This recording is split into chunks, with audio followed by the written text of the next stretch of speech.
Hello students, फिर से आपका स्वागत है नेक्स्ट वीडियो में। रिलेशन एंड फंक्शन चैप्टर चल रहा था जिसमें हमने फर्स्ट एक्सरसाइज के 11th क्वेश्चन तक कर लिया था। अब हमको क्वेश्चन नंबर 12 करना है। आज हम ये एक्सरसाइज पूरी फिनिश करेंगे। देखिए क्वेश्चन नंबर 12 कैसे करेंगे ये समझते हैं।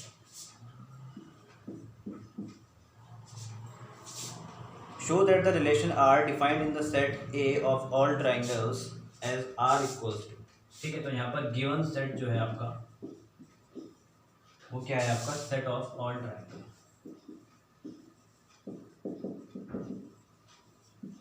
ठीक है, विच इज ए। तो सेट ऑफ ऑल ट्राइंगल हमको दिया है, ए दिया है आपको सेट ऑफ ऑल ट्राइंगल्स। ठीक हो गया। उसमें जो रिलेशन आपका डिफाइन है आर, वो क्या डिफाइन है देखते हैं। T1 comma T2 such that T1 is similar to T2। तो हम इसको लिख देते हैं ऐसे, T1 is similar to T2। ठीक है, सिमिलरिटी का साइन लगा दिया हमने यहाँ पे, T1 is similar to T2। तो हमको जो रिलेशन है वो कुछ ऐसे डिफाइन है, हमको जो रिलेशन है वो कुछ इस तरीके से डिफाइन किया गया है। ठीक है, अब हमें इस रिलेशन को क्या शो करना है, इक्विवेलेंस रिलेशन शो करना है। क्या शो करना है, इक्विवेलेंस रिलेशन शो करना है। इक्विवेलेंस रिलेशन में क्या होता है, इक्विवेलेंस रिलेशन अगर किसी भी रिलेशन को हमको शो करना है तो सबसे पहले हमें उसे रिफ्लेक्सिव शो करना है। ठीक है, रिफ्लेक्सिव रिलेशन है कि नहीं है। ठीक है, देखते हैं रिफ्लेक्सिव रिलेशन में क्या होता है। रिफ्लेक्सिव रिलेशन में हम कोई एक एलिमेंट लेते हैं, सेट जो गिवन सेट है हमारे वहाँ से। सेट में क्या है, हमारा सेट ऑफ ऑल ट्राइंगल है, तो एक ट्राइंगल हम वहाँ से ले लेते हैं। लेट यहाँ लिखेंगे for all T1 belongs to capital A. ठीक है, तो यहाँ पर जो सेट है आपका वो ए है, सेट ऑफ ऑल ट्राइंगल। तो वहाँ से हमने एक एलिमेंट ले लिया। एलिमेंट क्या होगा यहाँ पे, ट्राइंगल होगा। T1 belongs to capital A. ठीक है, इसके बाद ये जो हमने एलिमेंट लिया है, इस एलिमेंट को हम रिलेशन में पुट करेंगे, और अगर ये रिलेशन सेटिस्फाई करता है इस एलिमेंट के लिए तो हम बोलेंगे क्या, यस ये रिफ्लेक्सिव रिलेशन है।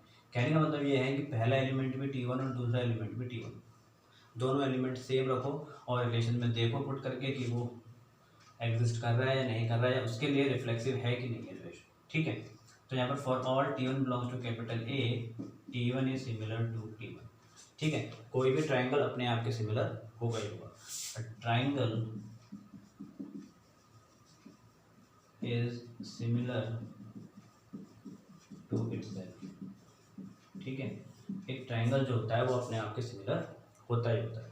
तो हम ये कह सकते हैं दिस इम्प्लाइज जो गिवन रिलेशन है वो क्या है आपका, गिवन रिलेशन इज रिफ्लेक्सिव। ठीक है, तो इस तरीके से हम इसको रिफ्लेक्सिव शो कर देंगे। इसके बाद आपको इसको शो करना है सिमेट्रिक। सिमेट्रिक रिलेशन होगा, कैसे होगा देखते हैं। सिमेट्रिक भी होगा ये रिलेशन, बिल्कुल होगा। तो सिमेट्रिक लिख लेते हैं इसके बाद।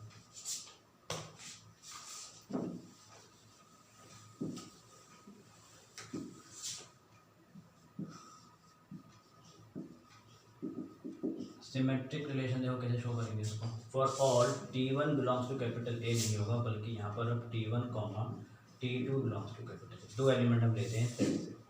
ठीक है,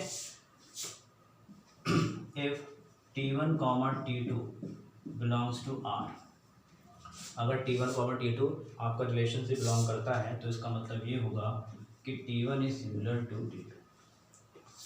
ठीक, क्या इस कंडीशन को हम रिवर्स कर सकते हैं, या हम ये कह सकते हैं और T2 is similar to T1। तो T1 T2 के सिमिलर है तो T2 T1 के सिमिलर भी होगा, ऑब्वियसली बात है। तो इसका मतलब यहाँ पर तो ये क्या इम्प्लाइज कर रहा है कि T2 कॉमा T1 भी किसको बिलोंग करेगा, R को बिलोंग करेगा, जो रिलेशन है आपका। और ऐसा ही होना चाहिए सिमेट्रिक के लिए कि अगर ये बिलोंग करता है R को और ये भी बिलोंग कर जाए R को, तो इसका मतलब ये क्या होगा, आपका सिमेट्रिक रिलेशन होगा। तो this implies given relation is symmetric. ठीक है, तो ये आपका सिमेट्रिक रिलेशन है। इसके बाद हम इसको ट्रांजिटिव रिलेशन शो करेंगे कि ट्रांजिटिव है कि नहीं।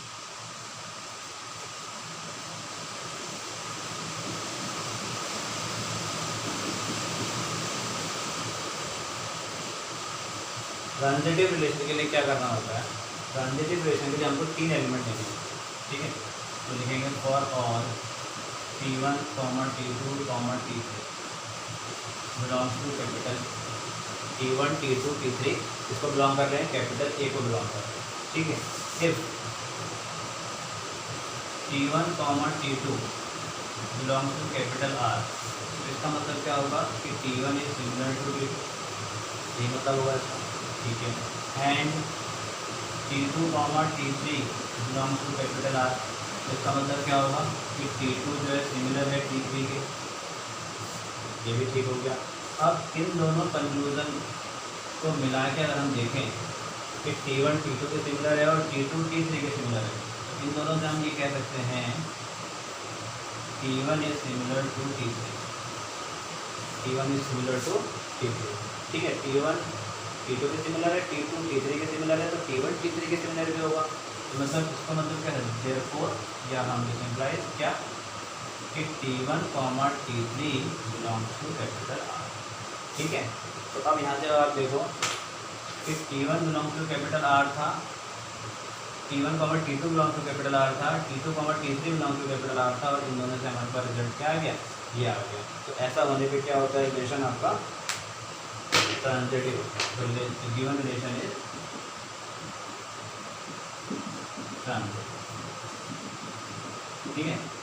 तो ये जो रिलेशन है आपका सिमेट्रिक भी है, रिफ्लेक्सिव भी है, ट्रांजिटिव भी है, तो इसका मतलब रिलेशन कैसा होगा आपका, इक्विवेलेंस रिलेशन होगा, ठीक है। तो ये हमारा क्वेश्चन यहाँ पर फिनिश होता है। इसमें एक पार्ट और दिया हुआ है, consider three right angle triangle T1 with side 3, 4, 5, T2 with side 5, 12, 13 and T3 with side 6, 8, 10. Which triangle among T1, T2 and T3 are related? ठीक है। तो यहाँ पर हमको 3 ट्राइंगल दिए हुए हैं, अब हमको ये देखना है कौन सा ट्राइंगल रिलेटेड है। इसी क्वेश्चन में आपका सेकंड पार्ट है कि 3 ट्राइंगल आर गिवन, ठीक है। 3 ट्राइंगल हमको दिए हुए हैं, उनकी साइड्स ये रहे हैं। जैसे कि एक ट्राइंगल दिया है हमको 3, 4, 5, मान लीजिए ये एक ट्राइंगल है T1 जिसकी साइड है 3, 4, 5, ठीक है। एक ट्राइंगल ये दिया है T2 जिसकी साइड्स हमको दी हुई हैं 5, 12, 13, 5, 12, 13, ठीक है। एक ट्राइंगल है आपका T3 जिसकी साइड है हमारे पास 6, 8, 10, ठीक है। यहाँ मारते हैं 6, 8, 10, ये हो गया 6, ये हो गया 8, ये हो गया 10। तो इसमें हमसे ये पूछा है कि कौन से 2 ट्राइंगल क्या हैं, सिमिलर हैं। Which triangle amongst T1, T2, T3 are related, इन तीनों में से T1, T2 और T3 में से कौन से ट्राइंगल रिलेटेड है। रिलेटेड कहने का मतलब ये है कि तीनों ही ट्राइंगल में ये वाला रिलेशन कहाँ पर हो रहा है, कौन से 2 ट्राइंगल सिमिलर है। रिलेटेड का मतलब ये है कि जो रिलेशन क्वेश्चन में दिया है वो आपका कहाँ पर वेरीफाई होगा। तो आप देख सकते हो कि ये ट्राइंगल और ये ट्राइंगल आपके सिमिलर है, क्यों, ये साइड आपकी 10 होनी चाहिए। तो देखो क्या होगा, सिमिलर ट्राइंगल कौन से होते हैं, अगर T1 ट्राइंगल T2 के सिमिलर है, इसका मतलब ये है कि इनके करस्पॉन्डिंग साइड्स का जो रेशियो है वो सेम होगा। आप देख सकते हो 3/6, 4/8 और 5/10, तीनों रेशियो कितने आ रहे हैं, 1/2 आ रहे हैं। तो मतलब T1 is similar to T3। तो यहाँ पर हम देखेंगे कि T1 is similar to T3, hence T1 is related to T3। तो T1 किससे रिलेटेड है आपका, T3 से रिलेटेड है। तो कुछ इस तरीके से इस क्वेश्चन को हम सॉल्व करेंगे, ठीक है। तो काफ़ी इजी क्वेश्चन था ये। क्वेश्चन नंबर 13 देखते हैं इसके बाद क्या है, ठीक है, इसको नोट कर लेंगे आप। देखो कोई भी रिलेशन का कोई क्वेश्चन करना है आपको, तो सबसे पहले तो आपको ये देखना पड़ेगा कि सेट कौन सा गिवन है और रिलेशन कौन सा है। तो 13 वाले रिलेशन में जो आपको दिया हुआ है set, given that the relation R defined in the set A of all polygon. तो यहाँ पर अभी तक जो सेट ट्राइंगल का था, यहाँ पर सेट ऑफ ऑल पॉलीगन का है। तो पॉलीगन का सेट दिया है विच इज़ ए, यहाँ पर भी ए है वो सेट। और आपको जो रिलेशन डिफाइन है वो है कि P1, P2, यहाँ पर T1, T2 ना होते P1, P2 रिलेशन, ठीक है। तो रिलेशन लिख लेते हैं हम P1 comma P2 such that P1 and P2 have same number of sides. तो P1 and P2 have same number of sides. ठीक है, तो P1 और P2 same number of sides है, ये हमको दिखाना है, मतलब ये आपका रिलेशन है। P1 P2 है सेम नंबर ऑफ साइड्स, ये आपका रिलेशन है। इस रिलेशन को आपको क्या दिखाना है, इक्विवेलेंस दिखाना है। तो इसको भी आपको इक्विवेलेंस रिलेशन शो करना है। तो कैसे शो करेंगे इक्विवेलेंस रिलेशन? सबसे पहले हमारा काम होता है कि इसको रिफ्लेक्सिव दिखाइए आप। तो रिफ्लेक्सिव कैसे दिखाते हैं भाई, कोई भी एक एलिमेंट आप ले लीजिए, मतलब दो एलिमेंट लेते हैं, वैसे तो दोनों ही एलिमेंट सेम होते हैं आपके रिफ्लेक्सिव के लिए। कहाँ से लेते हैं वो एलिमेंट, सेट से लेते हैं। सेट क्या है आपके पास, पॉलीगन का सेट है। तो हम ले लेते हैं for all P1 belongs to capital A। P1 एक कोई पॉलीगन होगा आपका, ठीक है। अब जो P1 आपका पॉलीगन है सेट ए से, दूसरा भी एलिमेंट क्या है, P1 ही है। तो दोनों ही हम सेट ए से ले रहे हैं, दोनों ही सेम एलिमेंट है, तो उसको हमने एक ही बार लिखा होगा। ठीक हो गया। अब क्या करना है, इसको रिफ्लेक्सिव शो करना है। तो रिफ्लेक्सिव के लिए क्या कंडीशन होती है, मैं बार बार आपको एक ही चीज़ बता रहा हूँ कि जो ये एलिमेंट है, इस एलिमेंट को दोनों जगह पर ही सेम रख दो। P1 यहाँ पर भी रख दो, P1 यहाँ पर भी रख दो। तो अगर ये कंडीशन सेटिस्फाई होती है तो मतलब रिफ्लेक्सिव है, और अगर नहीं होती तो रिफ्लेक्सिव नहीं है। तो यहाँ पर आप देख सकते हो कि P1 अगर मैं रखता हूँ ऐसा, P1 एंड P1 दोनों सेम रख दिए, have same number of side. तो ये हो सकता है दो सेम पॉलीगन है, तो उनमें डेफिनेटली है, डेफिनेट बात है ये कि दोनों में ही सेम नंबर ऑफ साइड्स होंगी। ठीक है, यहाँ पर लिख भी सकते हो आप, two same polygon have same number of sides. दो सेम पॉलीगन में सेम नंबर ऑफ साइड्स होंगे। ठीक है, तो मतलब ये हम कह सकते हैं कि दिस रिलेशन इज रिफ्लेक्सिव। ठीक है, तो आप लिख लेंगे यहाँ पर complete, the given relation is reflexive. ऐसे ही हम बात करें सिमेट्रिक की, तो ये रिलेशन सिमेट्रिक भी होगा। सिमेट्रिक किस तरीके से सॉल्व करेंगे, देखिए सिमेट्रिक की लिखिए,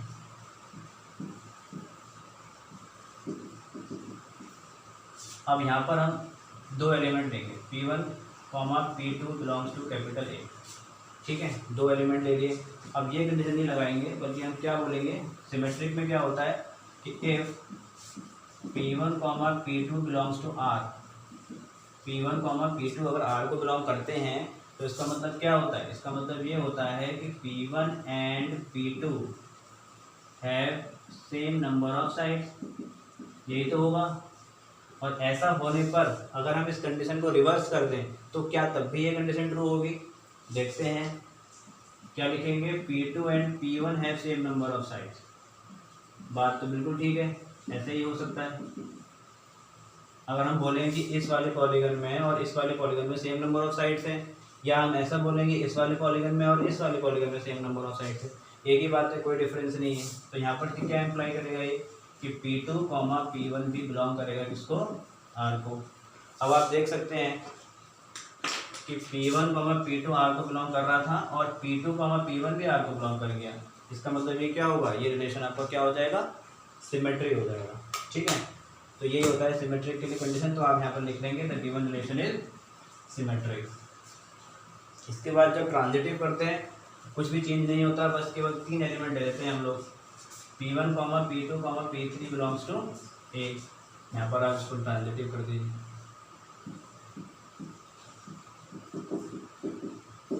ठीक है, तो ये ट्रांजिटिव हो गया। इसके बाद ट्रांजिटिव में क्या कंडीशन होती है वो लिखते हैं, P1 P2 P3 belongs to A है। ठीक हो गया, तो यहाँ पर लिखते हैं हम if P1 P2 belongs to क्या, रिलेशन R। तो इसका मतलब क्या होगा कि P1 and P2 have same number of sides, ये लिख लेंगे। ठीक है, and P2 P3 belongs to capital R। इसका मतलब क्या होगा, P2 and P3 have same number of sides, ये लिख लेंगे। तो P1 and P2 have same number of sides, P2 and P3 have same number of sides. तो ये क्या इम्प्लाई करेगा, ये दो कंडीशंस क्या इम्प्लाई करेंगे आपको कि yes P1 and P3 also have same number of sides. तो P1 और P3 की भी क्या होंगी, सेम नंबर ऑफ साइड्स होंगी। तो तो ये क्या इम्प्लाइज करेगा, ये इम्प्लाइज करेगा कि P1 P3 belongs to R। और ऐसे ही तो होता है ट्रांजिटिव में कि P1 P2 बिलोंग कर रहा है R को, और P2 P3 बिलोंग कर रहा है R को, और इसके रिजल्ट में हमको ये मिल जाए, तो इसका मतलब क्या होता है कि ये रिलेशन कैसा है आपका, ट्रांजिटिव रिलेशन है। तो ट्रांजिटिव भी है, सिमेट्रिक भी है, रिफ्लेक्सिव भी है, तो इसका मतलब रिलेशन इक्विवेलेंस रिलेशन है आपका। ठीक है, तो ये हमसे पूछा था इसमें। अब इसने ये नया क्वेश्चन दिया हुआ है इसके आगे, what is the set of all elements in A related to the right angle triangle T with side 3, 4 and 5। अब देखो इसका नेक्स्ट वाला पार्ट देखते हैं क्या है। ये बोल रहा है what is the set of all elements in A related to the right angle triangle T. तो राइट एंगल ट्राइंगल टी है हमारे पास, जिसके साइड दे रखी हैं 3, 4, 5। What is the set of all elements, तो इसके लिए क्या होगा set, what is the set of all elements in A related to the right angle triangle. तो आप मुझे बताइए कि अभी हमने पॉलीगन पी लिया था, अब हम उसी पॉलीगन की एक टाइप की बात कर रहे हैं जिसको हम बोलते हैं ट्राइंगल। ट्राइंगल भी तो एक पॉलीगन ही हुआ, तो हम एक ऐसा पॉलीगन ले रहे हैं जिसमें 3 साइड मौजूद हैं। तो मतलब ये किस सेट के अंदर आएगा, ये ट्राइंगल के सेट के अंदर आएगा, नहीं आएगा। तो बोल रहा है what is the set of all element, तो कौन सा सेट होगा जो इसको कंटेन करेगा, 3 साइड को। तो मतलब वो कौन सा सेट होगा, ट्राइंगल का सेट होगा। तो इसका आंसर हो जाएगा सेट ऑफ ऑल ट्राइंगल। ठीक है, पॉलीगन की बात की थी तो हमने जस्ट साइड ली थी, हमें पता नहीं था। फिर उसने बोला है कि 3 साइड कंटेन करने वाला कौन से सेट में आएगा। ठीक है, तो इसका मतलब वो कौन से सेट में आएगा, आपका ट्राइंगल। तो इसका आंसर क्या हो जाएगा, सेट ऑफ ऑल ट्राइंगल्स। तो ये आपका सेकंड वाला पार्ट हो जाएगा। ठीक है, तो पॉलीगन जो 3 साइड का होता है उसे क्या कहते हैं, ट्राइंगल बोलते हैं। इसके बाद अगला क्वेश्चन देखते हैं क्या है, क्वेश्चन नंबर, अच्छा ये 13 था, इससे पहले ये 13 क्वेश्चन था। यहाँ पर रैंकिंग ठीक कर लेना आप लोग। अब हम करेंगे 14 क्वेश्चन। तो 14 क्वेश्चन करेंगे इसके बाद। देखो 14 क्वेश्चन क्या बोल रहा है, इसको करते हैं अच्छे से। 14 क्वेश्चन में है let L B the set of all lines in XY plane and R with the relation. तो यहाँ पर आपको सेट जो दे रखा है, गिवन सेट जो है आपका, given set is the set of all lines in a plane. Given set क्या है आपका, set of all lines in a plane. ठीक है, तो सेट हमारे पास लाइन्स का सेट है, मतलब उसमें बहुत सारे लाइन्स हैं, L1 L2 L3 बहुत सारी हो सकती हैं। Relation L defined in R। अब यहाँ पर जो एक रिलेशन डिफाइन है वो क्या डिफाइन है, L1 L2 such that L1 is parallel to L2, L1 is parallel to L2। ठीक है, मैंने इस तरीके सिंबल के फॉर्म में रिप्रेजेंट कर दिया है इसको, L1 is parallel to L2 मतलब ऐसा। ठीक है, तो ये रिलेशन है, इसको भी हमको क्या दिखाना है, इक्विवेलेंसी रिलेशन दिखाना है। तो ये रिलेशन आपका इक्विवेलेंस रिलेशन होगा। किस तरीके से करेंगे इसको, सबसे पहले वही रिफ्लेक्सिव करते हैं। अगर ये रिफ्लेक्सिव होगा, सिमेट्रिक होगा, ट्रांजिटिव होगा, तभी ये क्या होगा, इक्विवेलेंस भी होगा। तो अब हमको इसे रिफ्लेक्सिव रिलेशन शो करना है। तो रिफ्लेक्सिव रिलेशन कैसे करते हैं, सिंपल सी काम है, सिंपल सा काम है कि हम दोनों ही एलिमेंट क्या ले लेते हैं, सेम ले लेते हैं। तो क्या लिखेंगे, for all L1 belongs to capital A। Set हमको A दिया हुआ है, L दिया हुआ है। ठीक है, given set is the set of all lines in a plane which is capital L। तो कैपिटल L जो है ये आपका सेट है। ठीक है, A नहीं है, तो यहाँ पर आप L1 belongs to capital L लिखें। ठीक है, L1 एक एलिमेंट है, एक लाइन है, किसका, जो सेट ऑफ लाइन्स है। ठीक है, तो L1 belongs to capital L। तो क्या ये कंडीशन यहाँ पर रखने पर सेटिस्फाई हो जाएगी, हम देखते हैं। L1 is parallel to L1। ठीक है, कोई भी लाइन अपने आप के पैरेलल तो होती ही होती है, एक दूसरे के ऊपर कोइंसिडेंट करती है, तो ये लाइन इसके पैरेलल होगी नहीं होगी, उसी के ऊपर एक लाइन है, अगर दोनों सेम लाइन एक दूसरे के पैरेलल होती है। यस, यहाँ लिख देंगे a line is parallel to itself.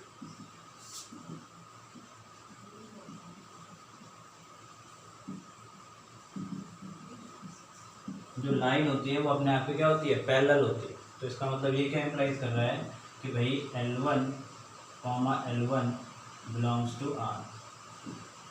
ठीक है, तो L1 L1 किसको बिलोंग करेगा, R को बिलोंग करेगा, बिल्कुल करेगा। तो ये आपका रिफ्लेक्सिव रिलेशन हो गया। ठीक है, इसके बाद सिमेट्रिक रिलेशन कैसे दिखाएंगे।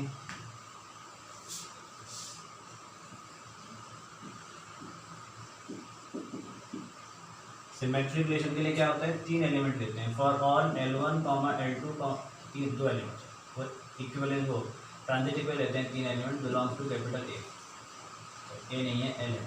ठीक है, कैपिटल है। L1 L2 belongs to capital L। ठीक है, अब सिमेट्रिक में कैसे करते हैं काम, लिखेंगे यहाँ पर if L1 L2 belongs to capital L। तो ये क्या इम्प्लाइज करेगा कि L1 पैरेलल है किसके, L2 के। क्या इस लाइन को मैं रिवर्स करके लिख सकता हूँ, और इसको हम ऐसे भी लिख सकते हैं कि L2 is parallel to L1। जब L1 L2 के पैरेलल है तो डेफिनेट है कि L2 L1 के पैरेलल भी होगा। तो ये क्या इम्प्लाइज करेगा कि भाई L2 L1 belongs to capital R। और ऐसा ही तो होता है क्या, अगर L1 L2 बिलोंग कर रहा है R को और L1 L2 बिलोंग कर रहा है R को, तो और L2 L1 भी कर जाता है, तो वो क्या होता है आपका रिलेशन, रिफ्लेक्सिव होता है, सिमेट्रिक होता है। क्या होता है, सिमेट्रिक होता है। तो ये रिलेशन क्या हो जाएगा आपका, सिमेट्रिक हो जाएगा।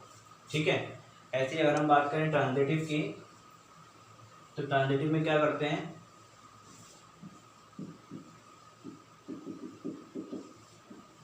ट्रांजिटिव रिलेशन में क्या करते हैं, 3 एलिमेंट लेते हैं।